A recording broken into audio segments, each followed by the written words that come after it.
সব কাজ শেষ কইরা এবার বাড়িতে যামুগা, তবে পুরা এলাকাটা ঘুরা না দেখলে আমার ভালোই লাগে না। প্রকৃতির সুন্দর দৃশ্যগুলা দিক্কা মনে হইতাছিল অনেকদিন পরে যেন আমি আমার প্রাণ ডারে ফিরা পাইছি। বাড়িতে আইওই কিছুক্ষণ এমনিতে লাগিয়ে গেলাম গা বড়া বানানির কাজে, আর প্রথমেই পেঁয়াজ রসুন গুলারে সুইলা নিছি।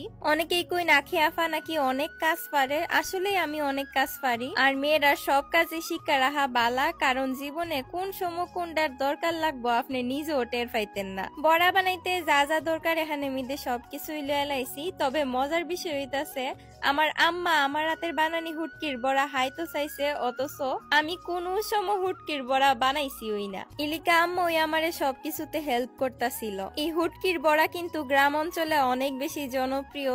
আমি শুটকি পছন্দ না করলেও বড়াটা খুব পছন্দ করি। এটার রেসিপি আসলে আপনারা শিহানির কিচ্ছু নাই, কারণ মোটামুটি সবাই পারই না, আমিই পারি না। কেডা কেডা একবার রইলেও বড়া হাইছুইন অবশ্যই কমেন্ট বক্সে জানাই দিউইন। এই তো কিছুক্ষণের মধ্যেই রেডি হয়ে গেছে গা আমরার মজাদার শুটকির বড়া। দেখতে তো খুবই আকর্ষণীয় লাগতেছে, হাইতে না জানি কতটা মজা হইব।